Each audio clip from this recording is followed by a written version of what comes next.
hacia un tercero. ¿Qué tal? Consultar respecto al tema de los laboratorios. Ayer le preguntábamos al ministro y no nos había dado esta información respecto de los laboratorios a los cuales se les suspendió el funcionamiento producto de información o diagnósticos errados de COVID. Preguntar, ¿cuántos son específicamente? Si va a poder dar abasto el ISP con el traslado de las muestras, puesto que el ISP a nivel global procesa menos del 10% de los test PCR. ¿Cuál es el porcentaje de efectividad mínima que debe tener un laboratorio y si estos pueden revertir esta situación los 5 suspendidos? Cedo la palabra al ministro Mañalich. Muy buenos días. Como se ha señalado, hemos expandido desde el principio de esta pandemia enormemente la capacidad de testeo con PCR, reacción de polimerasa en cadena, para detectar la presencia del virus, primero en personas que tenían síntomas y después en el criterio de personas que no teniendo síntomas eran un contacto estrecho. Y hemos llegado a 73 laboratorios. Dentro del proceso habitual de control de calidad, el Instituto de Salud Pública es la institución de referencia, el controlador de la calidad de los laboratorios de todo Chile, tanto públicos como privados. Como corresponde a esta época, el Instituto de Salud Pública ha iniciado un mecanismo de control de calidad respecto a los laboratorios que informan habitualmente PCR. Y esto, dado el aumento de los laboratorios, se hace muy relevante porque efectivamente hacer un examen de PCR es algo complejo. No es solo una máquina, una tecnología, apretar un botón, sino que la manipulación de la muestra puede producir un impacto enorme en los resultados. Y en ese contexto, como se señala en la pregunta, hay un grupo de laboratorios que, habiéndose examinado la contramuestra, vale decir, una persona entrega una muestra a ese laboratorio y ese laboratorio debe dejar congelada una parte de esa muestra, de la misma muestra inicial, lo llamamos contramuestra. Esas contramuestras han sido solicitadas por el Instituto de Salud Pública para ver cuál es la coincidencia entre lo que fue informado en dicha muestra por el laboratorio X y lo que informa el Instituto de Salud Pública. En la mayoría de los casos nos hemos encontrado una coincidencia casi perfecta. Vale decir, lo que informó el laboratorio en cuestión coincide en la muestra enviada al ISP con el resultado que entrega el ISP. Sin embargo, como insisto, ha habido 5 laboratorios en el cual la concordancia para una materia tan delicada como esta ha sido mucho menos que buena. Y es por eso que a dichos laboratorios se les ha aplicado una suspensión temporal de funcionamiento, se les ha pedido todas las muestras, no solo como era antes del control de calidad una parte, sino todas las muestras para verificar los resultados. Es un trabajo largo, tedioso, que va a tomar todo lo que resta de mayo. Y mientras tanto se les ha pedido a esos laboratorios que deriven las muestras a laboratorios certificados como más confiables. Esto, como se muestra en los números de hoy día, más de 16.000 exámenes, no produce una disminución de la capacidad de procesar exámenes, sino que se derivan a un lugar que tiene todavía capacidad ociosa. Por ejemplo, recién hoy día estamos abriendo el nuevo hospital Félix Bulnes con su capacidad para procesar exámenes de PCR, el Instituto de Salud Pública, el Hospital Lucio Córdoba, en fin, hay una serie de recintos que pueden recibir estas muestras mientras estos laboratorios estén sometidos a este proceso de certificación de calidad que puede obedecer a impericia o algún problema técnico que quizás sea superable, pero es la visita de las autoridades del Instituto de Salud Pública el que en definitiva tiene que determinar, si ese laboratorio puede o no puede seguir informando este tipo de exámenes hacia el futuro. Ministro, buenos días. Usted ayer hablaba de un problema de confianza con la ciudadanía, pero al parecer esa confianza también se perdió por parte de miembros de la mesa social. Se lo digo por lo que ha planteado la presidenta del Colegio Médico, que dice que hablar con el gobierno es hablar como con una pared. También por las dudas que plantea el Consejo Asesor, al decir que ellos hace semanas venían advirtiendo que este sistema de cuarentenas progresivas no estaban funcionando. Hoy día ambas mesas piden mayores datos, como lo han hecho ya hace varias semanas. ¿Hay posibilidad de que esos datos se puedan entregar para recuperar las confianzas? Yo creo en que en primer lugar corresponde en la tarea en la que estamos agradecer a la mesa social, agradecer a los trabajadores de la salud, por supuesto, agradecer a nuestro Consejo Consultivo, que ha sido una pieza determinante en el trabajo, en la lucha contra esta pandemia. Y efectivamente yo diría que la mayoría de la gente que participa en todas estas instancias lo hace de buena fe y tratando realmente de colaborar. Y eso lo queremos agradecer, siento, con mucha sinceridad. Respecto a la transparencia de información, creo que ya el ministro Kub se referió a esto con bastante extensión. La cantidad de datos que se proporcionan, la oportunidad en que se proporcionan, la publicación de los datos, el hecho de que estemos todos los días en la mañana acá dando información es prueba clara de que no hay ningún interés, al contrario, porque del análisis de datos por distintas agentes, mesas técnicas de universidades, pueden salir ideas muy importantes que a lo mejor no estamos viendo, y así ha sido, han aparecido ideas relevantes.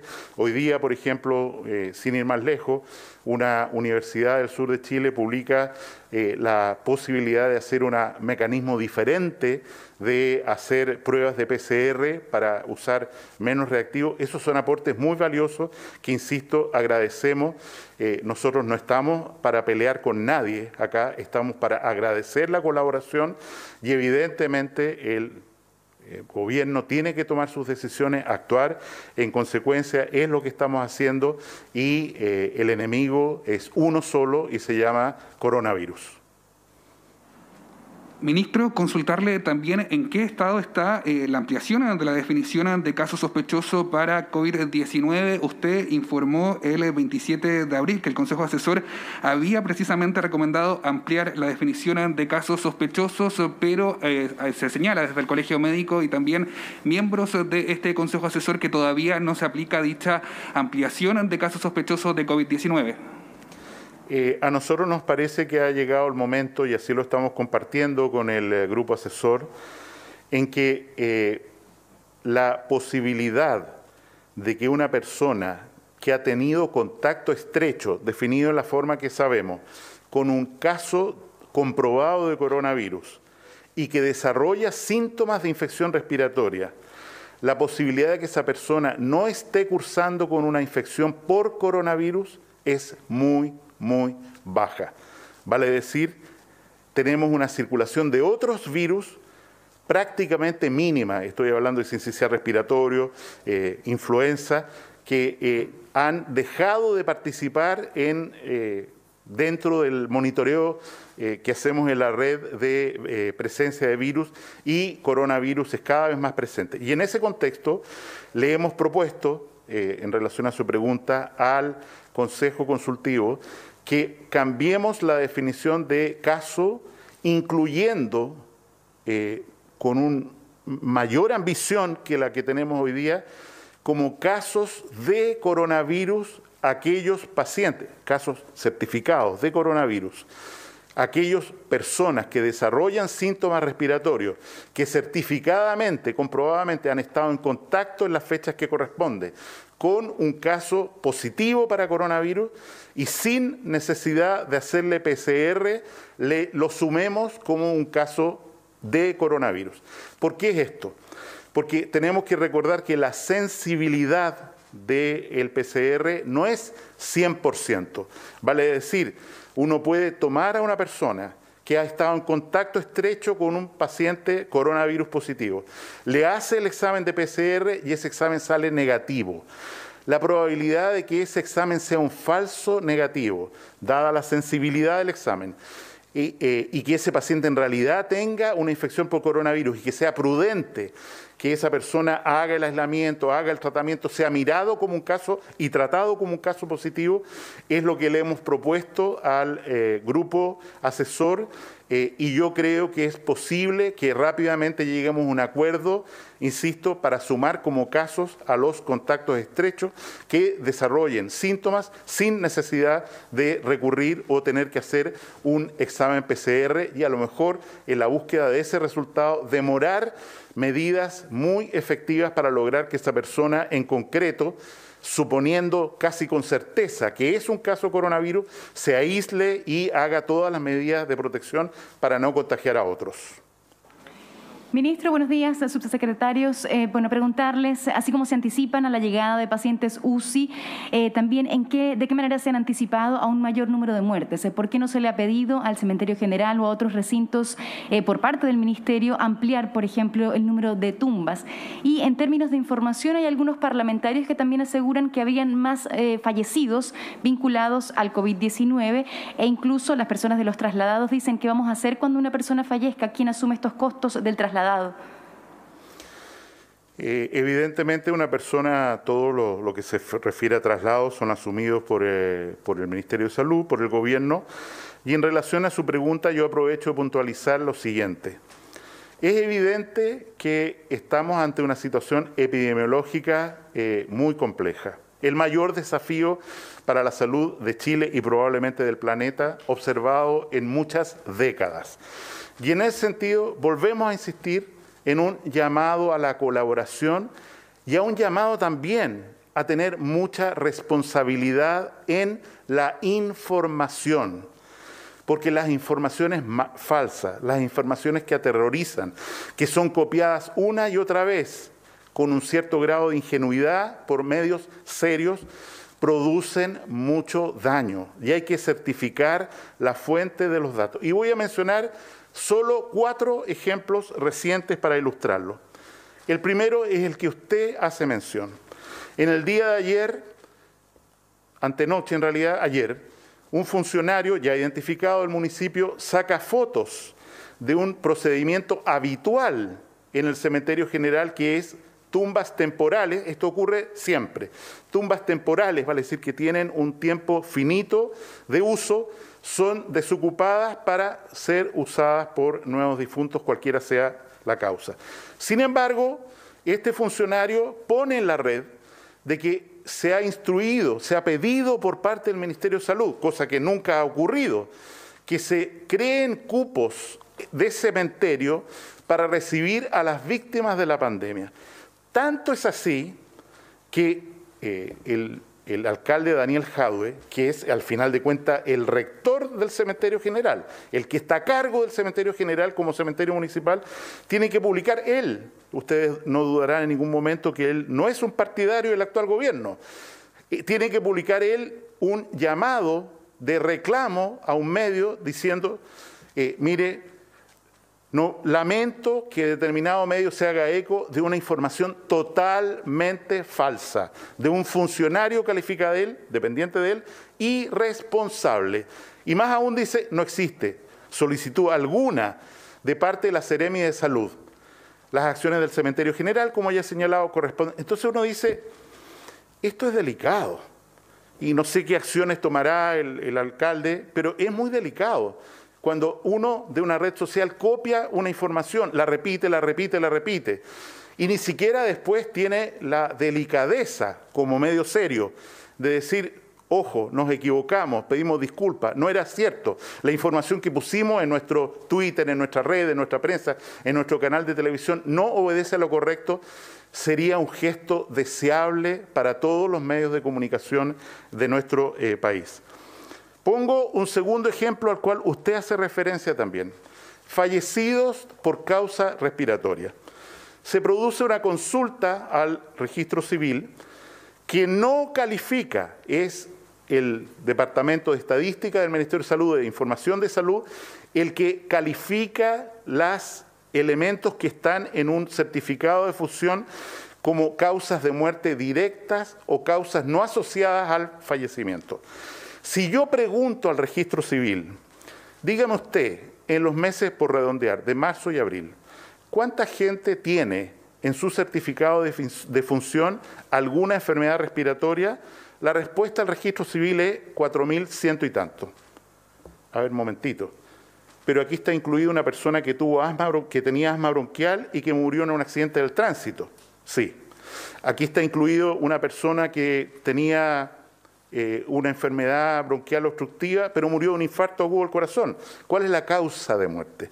Ese trabajo lo hace nuestro servicio DEIS, cuyos funcionarios, para ser claros, no son personal de confianza del ministerio, son personas extraordinariamente calificadas que llevan años y años, sea cual sea el gobierno, haciendo este trabajo. Entonces, uno le pregunta ahora a este sistema, que es la forma que tiene el servicio civil, el registro civil, de verificar la causa de muerte, preguntarle a estas personas de la Subsecretaría de Salud Pública. A ver, dígame, ¿cuántas personas fallecieron por causa respiratoria como causa principal, no que tenía una enfermedad asociada? Y nos encontramos que en el periodo señalado, vale decir marzo y abril de este año, brote hasta aquí de la pandemia por coronavirus, fallecieron 1.949 personas. El año pasado, 1.798. El año 2018, 1.632. Y el año 2017, esto lo vamos a publicar, 1.398. ¿Cuáles son los cambios porcentuales? El año 2018 sobre el 17 aumentó un 17%, esta causa primaria de muerte. Del 2019 al 18, 10%. Y este año, respecto al año anterior, en este periodo, marzo-abril, 8%. Y en este contexto, de nuevo, se hace de esta noticia falsa una argumentación monista en la cual se dice, aquí hay una cantidad de fallecidos por coronavirus que están ocultos. El día domingo va a aparecer un informe comparativo internacional sobre esta materia en un matutino de la capital. Yo creo que es muy importante de nuevo hacer un llamado a pensar qué hay detrás, qué intención. ¿Quién quiere hacer daño con información falsa? ¿Por qué lo quiere hacer? Y no hacerse eco pasivamente de esto. Pongo un tercer ejemplo. Un paciente fallece al llegar a un servicio de urgencia, en fin, porque no hay un respirador disponible. Y un diario titula, paciente falleció en espera de que otro desocupara un ventilador. Completamente falso, falso.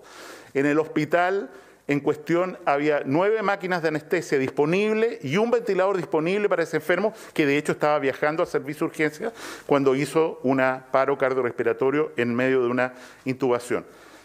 Es demasiado, al punto que el director del Servicio de Salud tuvo que presentar una demanda judicial contra quien reveló o dijo esta información falsa y que fue tomada por canales de televisión, por prensa, hasta el cansancio, incluso sin que la persona en cuestión haya estado de turno ese día. Entonces, una vez más, rogamos, por favor, seriedad. No tiene ningún sentido, tiene sentido informar la verdad, tiene sentido criticar al ministerio, a este ministro, a quien fuere, con la verdad. Pero no es justificado usar la mentira y crear terror cuando lo que hace referencia es completamente falso. Hospital San José. Se acumulan cadáveres, productos. No es cierto. Los familiares no han tenido la capacidad por cuarentena de ir a retirar pacientes fallecidos. Un funcionario saca fotos, levanta, ¿no es cierto?, y dice, mire cómo está muriendo la gente de COVID. Entre los que allí estaban, 4 personas habían fallecido por COVID. Están comunicados en nuestro informe diario suficiente. Y en ese sentido, yo termino señalando y recordando que hoy día en la noche entramos a la etapa más dura, donde se requiere la mayor solidaridad, el mayor control de unos con otros. Usa por favor la mascarilla, no salgas en esta situación. Es necesario que vayas a hacer este trámite, piénsalo bien. ¿Por qué? Porque lo que haga uno impacta en todos. La responsabilidad de cada uno y también de la sociedad en lograr que las personas cumplan con las medidas de cuarentena. Y ahí está, ¿no es cierto?, el Ministerio de Desarrollo Social y los alcaldes ahora con las potestades extraordinarias que tienen para ir en ayuda, para ir en control, para llevar cajas de alimentos, en fin, para lograr que efectivamente esta batalla de Santiago la ganemos y la ganemos bien para vencer la guerra contra este coronavirus. En el día de hoy, quiero recordar, entran en cuarentena todas las provincias, todas las ciudades, perdón, de la provincia de Santiago. Queremos recordarla, ¿no es cierto? Son 32 comunas a las que se agregan comunas que no forman parte de la provincia de